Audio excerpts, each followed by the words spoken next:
this is a topic I could have cut in a number of different ways, and I may go off on a tangent. Apologies, because I do have a bit of a passion around this topic. I could have called this IoT, AI. I could have called it anything. It was a great question this morning in the opening panel to sort of set this one up for me. But what I thought I'd do is try and talk more, I think, for this audience around how we need to change the operating models.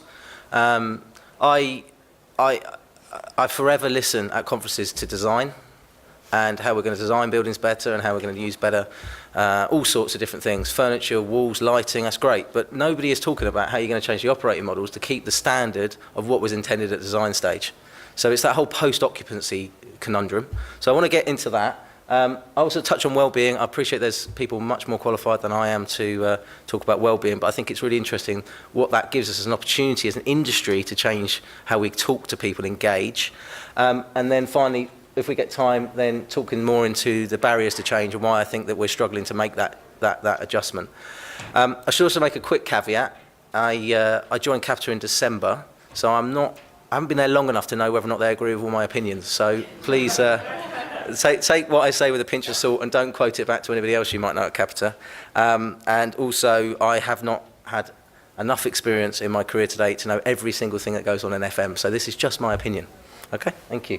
So, how did I get involved in this space? I had an inkling, I was saying to someone earlier on, about 5 years ago. I'm sorry, the other caveat is I'm not an engineer. So if you want to ask me a challenging technical question, then feel free, but you may not get the answer you're looking for. So the journey for me was about 5 years ago, recognising that the way that we worked at my company at the time, Mighty, which was a fantastic learning ground for me, really, couldn't be right. All of our reporting was a month behind everything that was happening. All of it was coming out of CAFM systems which we controlled. All of the meetings with clients were talking about things that had already happened. And all of the things we were talking about were around assets and buildings and not the people using the space.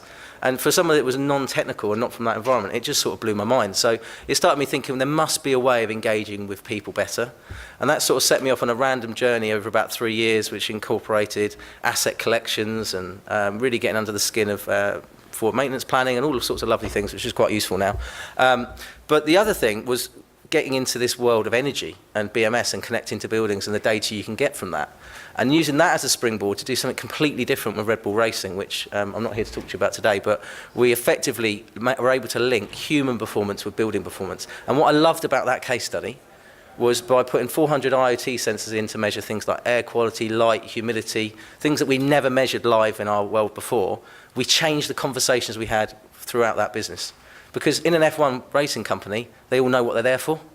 Yeah, so they all know how the car goes faster. And I'll never forget talking to their guys and them saying, I said to them, so how does the car go faster? They said, well, it's more designs that come out of the back office. All right, so what are we doing about those people in the back office? Well, not a lot. There's 300 people in a battery hen setup.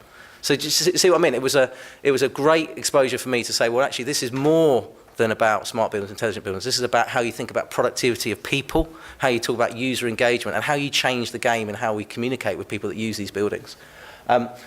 Very luckily, we were able to get into the workplace advantage around that piece of work, which I was really proud of. And actually, if anybody's read that, the case study in there around Red Bull Racing, it really focuses on two things for me. One is the science that we need to create to back up the change in return of investment metrics. So if we're going to do this thing of adding 20 billion to the UK economy around productivity from property, there needs to be some better metrics. And let's be honest, the academics are going to come up with that, which I think is quite exciting in the next 5 years. And the second thing is skills. We are forever in this industry lumping more and more on FM people who generally have come from a technical background or a hands-on problem-solving background, not a reflective setup where they're used to using data and influencing people in HR, in IT, and senior management. So I think we've got to tackle those challenges, which is what the Startup Review sort of set out. So that's led me to Capita. So why have I joined Capita? Because I was enjoying Mighty a lot, which I was. I think we need to change, and that's why I want to talk to you guys today. I just think that the traditional models and the motive around how they work is wrong. And I wanted to find a company that was more technology-led and had a track record of doing a lot more process re-engineering. And I think for anybody that knows Capita, that's what they've made their name on over the last sort of 15, 20 years, is taking unusual problems and putting different solutions to them at scale. So that's why I've joined Capita. I actually sit as part of a team which has a lot of technical expertise around dilapidations, building consultancy, which again, as you see through my presentation, is going to become more and more important as we change the dynamic and what we measure. So that's a bit about me. So, well-being.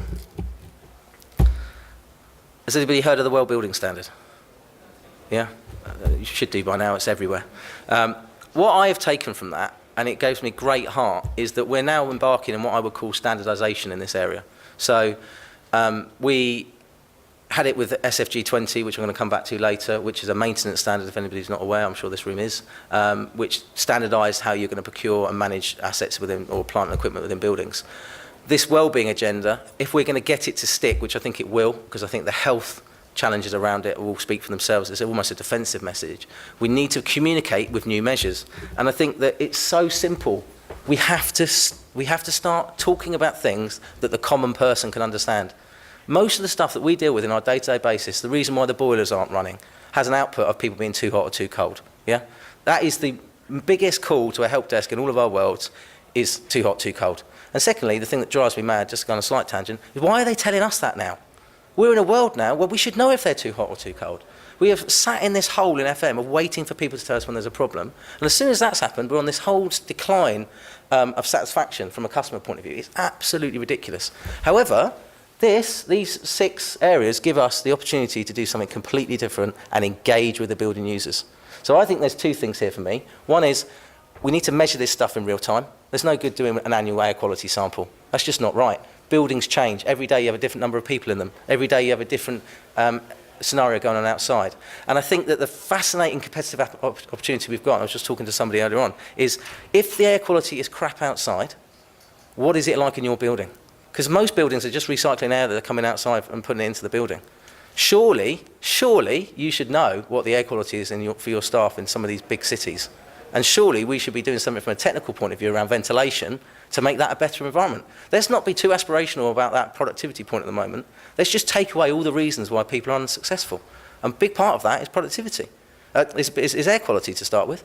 Because CO2, just double the amount of recommended level of CO2, has a 10% impact on productivity. That's what the academics are saying as a starting point on air quality. Light, humidity, temperature, we're just at the beginning of that. There's loads of scientific research coming out via the Wellbeing people, via American universities, Berkeley, Sheffield Hallam in the UK. There's a lot of stuff going on in this space, but as operators, we're not measuring it, so we can't influence it, in my humble opinion. So the opportunity we've got here is to start then tailoring environments at team level. And one of the big things I always talk about on this subject is we have to find a way to engage with team managers. At UK PLC level, in my, again, humble opinion, the reason why we have got this productivity gap with the rest of Europe and the world is that we absolve our managers of dealing with problems in their teams. We promote people because they're good at what they do, not because they're good team managers. And if you equate that to sport, it just wouldn't fly, right? You have teams of people around the star, the support actor, if you like, of the data scientist, the nutritionist, and all the people that make that person successful. Yeah, let's forget about marginal gains for a second. They look at all the reasons why that person will and won't be successful. Yeah? In the work environment, we don't do that. But we're a knowledge economy. The next 15, 20 years of us being successful as the UK is going to be based on how we use our brains, be that in manufacturing, pharmaceuticals or banking. Yet we don't measure the stuff that has a big impact on your brains. This stuff equates to mental health as well. If you're in a badly lit room 8 hours a day, you're not going to be going home particularly well. I like that equation to affecting marriages. There you go, there's a link to that. So at some point, my bet is, in the next 5 years, organisations are going to have to invest in these workplace scientist type roles. Sexy title, but actually going to become really important. If you're paying people $400-500 grand a year to effectively come up with cures for cancer, well, that'd be nice for scientists, wouldn't it? But traders, people like that, you're going to want to make sure you're getting a return on investment. And that isn't just going to be about the buildings. That's going to be about their whole mental health. That's going to be about their nutrition. But it is going to be about the environment they're working in, be it at home or be it in an office or be it in a coffee shop. For me, these are the shining lights of how we can engage with a whole new generation of people in our offices.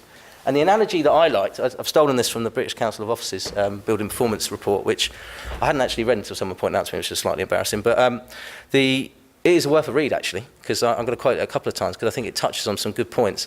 The main one for me was the car industry have made a very technical subject very easy for the layman to understand. So when I go and buy a car, I'm interested in 0 to 60, I'm not living in London to be fair, but generally I would be, reliability, miles per gallon, and things that you can compare across thousands of different makes and models of cars, right? In buildings, where is that? BREEAM, great, yeah, new building, thank you. That's less than 1% of the UK stock. Yeah, the game is not smart buildings in new build, in my opinion. I'm going to say it about 40 times, so I just warn you, but I've got in trouble before. So the challenge for us is, in secondary stock, over 50% of buildings in the UK are over 50 years old. So how do you retrofit to that environment? They're not going to have great BMSs. They're not going to have swish lighting systems. Yeah, but they can still measure these things. They can still make themselves a comparable against the building down the road. Yeah, and that's where I think we need to get to. Is at the moment, energy has been a great standard in terms of saying this building compares well to this building from an energy point of view. But building performance has to be broader than that. It has to include how you can get satisfaction from the employees in that space. So I think that's quite an interesting thing. So this is probably not going to make me many friends in the room. So I've worked in an environment where I've been TFM, and I suppose you would call my current role within Capita, where I run, I should have said this beginning, I can't remember if you introduced me as it, but I run the PM and FM team for Capita, which used to be Nelson Bakewell. And it's a very traditional managing agent. We have FMs, we have property managers, and we have supply chain. So we're that middle barrier. I worked for Mighty for years, which is a TFM, which effectively self-delivery was the phase and the fashion 10 years ago. No problem with that, things change. And what I've noticed and what I've seen is all through this is you have this constant conversation around in-house. And I think if I was being challenging around that, I think the issue we've got with that one is that you don't have the flexibility of skills as you need them, because you can't switch people in and out as you're doing certain different projects. So there's got to be a different answer, because what I'm seeing in the market is that people don't want these three models all the time anymore. There's certain customers do, certain customers don't. So I think there's an opportunity to introduce something different. And I think that the biggest thing I'd point you to, and you can argue with me about flexibility and transparency, but the biggest challenge we've got here is that in a traditional model, whichever the three of those are, the data is in the supply chain. It often only comes out monthly, and it's on a lag rather than a lead. So you're never going to be able to make decisions that your organisations can understand quick enough, because you're always reliant on the data being at the lowest point in the organisation, and you're reliant on the efficiency of that supply chain partner and the honesty to tell you exactly what's going on. Okay? So I think the next thing that we're going to see, and we're already seeing it, I think KBR are doing this Met Police in some ways. I'm not saying this is amazingly new. Nothing in my presentation is amazingly new, by the way. It's just about trying to bring things together into one pot. But if you've got a third party that's driving your data and they're pushing into the supply chain this constant audit type piece, i.e. this is the, so the way I'd explain it is, this is the business strategy, this is the estate strategy, this is the building strategy. So going back to those measures I'm talking about, creating comfort policies by building or by floor within buildings means you might have 100 buildings with 400 comfort policies by those different things. Then driving the M&E provider, which is, let's be honest, is where most of the cost and most of the flex in terms of the budget normally comes from, and the FM providers, to act on those tasks. So actually, by driving different, what I would call building performance indicators into the supply chain, you can still make sure you're delivering your statutory obligations. I'm not saying walk away from all that sort of stuff, but what you do is you move away from SFG 20 and you make that a flex pot to spend on things that actually matter in line with your estate strategy. So if you're closing that building in a year's time, because you're never going to get those metrics I showed you around air quality or light to the right level, and you've got to move down the road, why are you doing SFG 20 maintenance on those buildings? Why don't you think about the DLAPS provisions that you've got coming up and take a view? Let's be strategic about it. Let's not just keep lumbering on until the building gets turned off. But these are the things I haven't seen in our industry us do particularly well, because the lag is in and the contracts are written around, as much as we want to call them output, comprehensive is not output. I'm sorry, guys. It's not, because it drives the wrong behaviour and the wrong motive in the supply chain to try and hide things. So I'm sure I'm going to get challenged about this, but that's the reason I've done this. I want us to be challenged. I want to know whether or not I'm on the right path with this, because it feels right to me.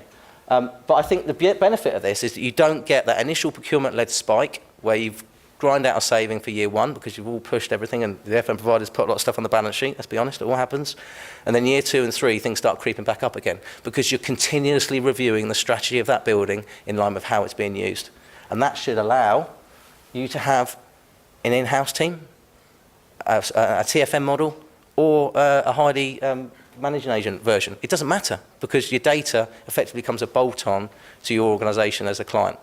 And that's where I think the difference is you're driving the data from a different point and you're collecting new data. So I thought I'd do a worked example, an illustration if you like. So we've got a building and everything's about user experience now. I think in America they call it UX. Has everybody heard that? I thought it was quite cool. But so user experience is the new game in town. So as a result, most organisations, be it a hospital, be it an office building, be it a manufacturer, understand how their teams of people impact the user experience. Yeah. So that's something that's going on in the world. The enemy of FM, perception. Somebody told me that on my first day in FM, and I can't agree more. Like, perception does drive our industry. I feel too cold, or this building feels wrong. I mean, Christ, that's really difficult to measure. So we've got to deal with that. And then value. People want to have value in a number of different ways. And value isn't just about cost reduction, it's about the experience they can have in the space. And that depends on the type of organisation you are and your money you've got to spend, I get that. But those three buckets, I think, are quite important in any building. Then you've got the organisation's objectives, and then you've got what I would call the challenge. So our estates and property management team are quite far away from the organisation's objectives because we haven't worked out, and again, in my opinion, we haven't worked out the language to work with FDs and CEOs around how our spend matters. But the important thing is, in FM, and this is the secret that I don't think we've told everyone, is we've got budget. Our friends in HR who've got to try and deliver this wellbeing agenda, they haven't got any budget. They need us. We've got huge OPEX and CAPEX budgets. But what we don't do is we don't communicate it into the organisation's objectives and make it flexible enough to influence it so people just back away. You get enough clever engineers in the room, they will talk you out of any change you want to do around maintenance. I've been there. So the challenge there is, how do we get the estate and property management team closer to the organisation's objectives? And how do we get away from this infernal help desk where people tell us there's something wrong? It just can't be right in the modern world. I get that people are always going to phone you to say there's a spillage or there's a problem, but the volume of calls we get to help desk in our industry, it's generally not about that. It's just a perception of how they feel, and something to do sometimes to antagonise, I think. But that then drives into the CAFM and the help desk on site, and then that influences the maintenance and FM strategy. And I think the way that I've seen some phenomenal maintenance and FM strategies, but the reactive pull means that very rarely do they get delivered. And as a result, what you end up with is conflicting FM priorities, SLAs, and then this phenomenal issue around CAPEX, where we've all been there. Some poor clients had to go to their board and get a couple of £100,000 that wasn't budgeted for because their boilers have exploded or whatever. Now, you can't predict a disaster, but what you can do is, if you're using the analytics much cleverer in the data, you can plan much more effectively around whether that asset needs replacing or whether or not we can run it to fail. All those lovely stuff that we've been talking about, again, as I said earlier, nothing new, but just trying to bring it into the wider context of what we're dealing with. So what I would call that is a performance gap. The gap between what the organisation wants to do, what the users are experiencing in the building, whatever the building's used for, and then what we're doing. And this is supposed to symbolise being underground, by the way. That was the hidden thing. That's the other thing I was told about FM when I started in it, was it's the hidden invisible service, which I think is true. So how do we change that? And I think, linking on to my theme earlier on, we've got the same people in the building with the same challenges, we've got the same organisation with the objectives, but we've been able to push the estate and property management team further up, and I just want to explain why. We've still got the FM delivery team. In my world, that doesn't matter who they work for. I'm not interested in who they work for, because at the end of the day, if we're driving the right task and the right strategy, they're effectively doing what they need to be done, and we can manage and audit it. Yeah, that's the difference in this model. Introducing this sensory network gives us 2 or 3 benefits, okay? So we can put sensors into buildings. The IoT thing has made it so much cheaper. It's so much cheaper now to get a sensory network set up in a building and to measure all those things I showed you earlier on around heat, light, noise, air quality. And then you can engage with the building users. Because what you can do is you can write these comfort policies with them and their team managers, and then you can put very simple things like a thing on the wall that says, by the comfort policy, the lighting, the heat, the noise, air quality is at this level. And you could just have green, amber, red boxes. And we've tried this. Nobody phones the help desk then, because people are simple. If you've engaged with them and you've told them why the heat is at that level on that floor, and then you prove to them it is that level, they don't phone you. And also they feel like they were part of the process. Very, very simple. But the benefit then, for me, is as soon as you've set those parameters, you made them transparent and visible, and this is where most FM companies go a bit wobbly, including my management at Mighty, is you've got to manage to it. So as soon as that goes amber, you've got 30 people looking at the screen going, oh, it's gone amber. And then when it goes red, you're going to get the phone call.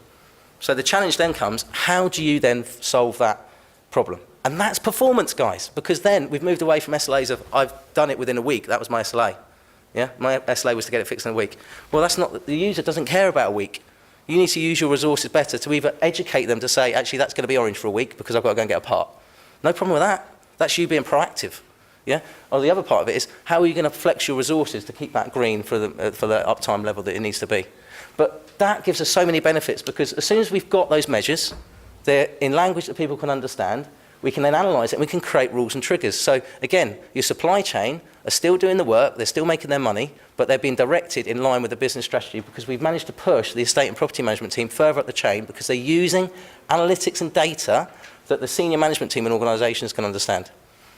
Everybody can equate to air quality, everybody can equate to noise and light, and everybody can relate to our friend perception, yeah? But that is what we're trying to do, is put some science behind what that does, and bring in, you'll notice the FM strategy is flipped from up there into the middle above ground, so everybody knows what we're doing and where we're investing to get those outcomes. And it may be that you can't deliver that comfort policy in that building.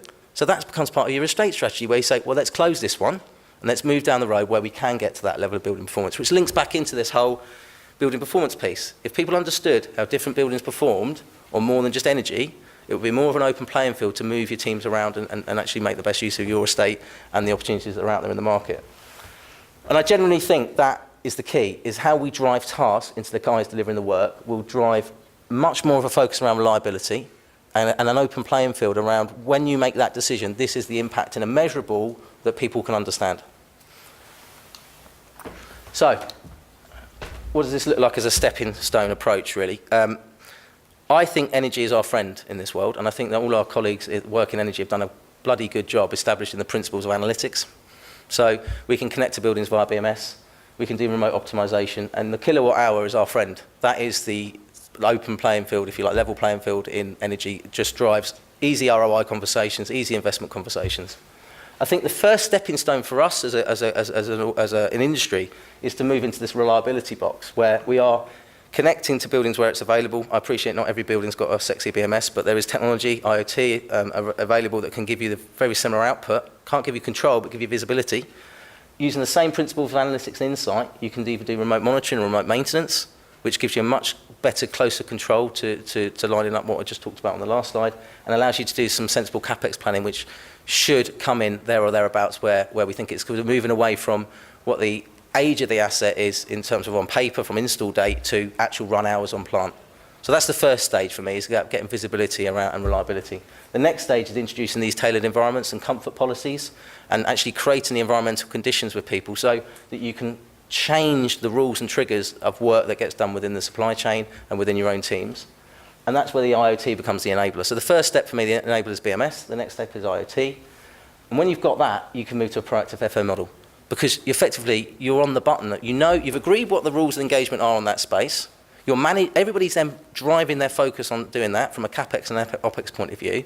And you've got the rules and the analytics there to drive the decision-making process well before issues should arise or get serious. So from a customer experience point of view, that will be very big. And my view, and what I'd like to prove in the next couple of years, is that we can have an impact on asset value. And I've started floating this idea around. BCO, I did it in that report, which really sort of stoked my fire on it a little bit. But the valuers that we have in Capita are starting to talk about how you put energy ratings of buildings into valuation of property. So then we said, well, what if you could if you could prove that these 10 buildings operated over 5 years much better than other ones, could you put that into a valuation? And they said, well, if you've got benchmarks and you've got standards and it's comparable, yes, you could. So actually, we could have a multi-million-pound effect on building valuations if we actually get this right. In the short term, we're able to support the wellbeing agenda and work with our colleagues in HR and in the wider management teams to really understand how they want to influence their organisations from a health perspective, which again, first stepping stones, I think, is where the wellbeing standard is really going to help. And then lower cost of ownership. If you can reduce maintenance costs by being smarter about how you do manage those estates, then you'll have a lower cost of ownership. So those are the three boxes that I think really drive an ROI, but from a customer experience point of view, it's the goal should be this proactive approach. How am I doing for time? Have I? Crikey, I do speak too fast. So I just wanted to sort of just reflect a little bit, and hopefully have some time for some questions, because I've got one more slide after this one. I think transparency is the most important thing we can do in the next 12 months. We need to work out how we bring these new measures in, and then we all need to have open conversations around it. You need your great engineers, you need your great FM providers, you need your great HR people to talk about the challenges we're going to face in that public health space. Because if we don't do it, I think people are going to start bringing their own wearables in and their own sensors, and they're going to start turning around to organisations saying, that level of light is causing me to be ill, that level of air quality is giving me a cough. It's how these things all start, right? It's a defensive measure. And then from that, we should use that as a springboard to say, well, now we've got this transparency about how we want to run the space, what different decisions can we make? And that's where you get your value. Understanding the business strategy, the estate strategy, and then local building strategies. Yeah, I think sometimes we do one size fits all in our industry. We say, this is the business, it's got factories, it's got offices. We'll run the factories to this standard, we'll run the offices to this standard. I think it's more complex than that. And I think if you can engage with team leaders and managers and directors at those local offices, you'll create a really good user engagement experience and have something. This comfort policy document is very, very powerful because it writes down effectively your agreements between the 3 or 4 parties involved in delivering a space that everyone can understand. And then finally, this wellbeing agenda is massive for us. If we can get some standards around building performance that are away from energy, then we're actually going to change the way we engage with people, because we can talk to people in real-time information. That little screen on the wall, simple as that might think, I think that's going to be really powerful for people in terms of saying that we understand you need to have an environment to work in and be productive, and these are the 5 most important things we think it is. So I'll just do my last slide, and then I'll take some questions or some criticisms if there's going to be some. I saw some shaking of heads. So why do I think that we're struggling to adopt some of this stuff? It's a classic change curve. If anybody's worked in change, it's the whole gambit. Technology isn't the problem anymore. A few years ago, if I was looking for IT sensors, I wouldn't have been able to afford them. The sensory network wouldn't have been stable, wouldn't have been safe. About 2 years ago, a lot of people have solved that problem. And you've got prop tech companies coming out of your ears with dashboards. Dashboards is not our problem, guys. Our problem is, once you've got that data, what you're going to do with it. So we need to, first of all, work out processes, like I've talked about within that illustrated example, of how we do link in estate building strategy into the user's experience. And then we need to make sure that we are engaging not just with property people, HR people, team managers in the wider buildings. I think we need new roles. I mean, one of my last things I did before Mighty, I left Mighty, is we employed a data scientist and paired them up with Sheffield Hallam University and Innovate UK to really drive into this space. And I'm hoping to be a customer of that team, because I think that's a really exciting innovation in terms of how we use that data. But we need to be bold as well. We need to put into our contracts enough time and space and money for people to be able to use the data we're going to collect. The difficult thing, as I keep saying, is not getting the connectivity anymore. It's not getting the dashboards. It's measuring the right things and then giving people time and the skills to do it. Technology is there. As I said, I'm not going to touch on that too much, but I promised I'd touch on AI earlier on. I'm a big believer in get the process working with people and then automate it. It's very basic, but I think it's true. We're doing too much AI at the moment. We're automating things that, like, what is the point of automating a bad process? And I fundamentally believe what we do a lot, especially around maintenance. I appreciate I'm being quite maintenance heavy in my conversation, but if you look at your budgets, that's where a lot of the spend is. You start putting AI and robotics into that space, you're effectively going to be cast ironing bad process. 5 minutes, okay, good. I'm getting there. But so the AI bit for me is a few years off. I think we need to work as an industry on people and process first, and then use AI and robotics to basically harness good process. And then the final one is motive, and that goes back to those models we were talking about earlier on. The fundamental motive we've got in the industry at the moment is to be paid on a task that you do, not a task that you don't do. So I think we need to challenge ourselves from a procurement perspective as well on how we set up these contracts, not just to get the big one in year 1, but how over the 3, 4, 5 years we get proper gain shares in that we're not fighting about every week. Energy's been our friend in that area, by the way. I've seen some really good energy performance contracts where people actually pay you the other bit that you're worth. We need to get to that in the broader FM world. We can't get to it 3 years down the line and go, well, yeah, you did make us £1 million saving, but you're not going to get your 100 grand.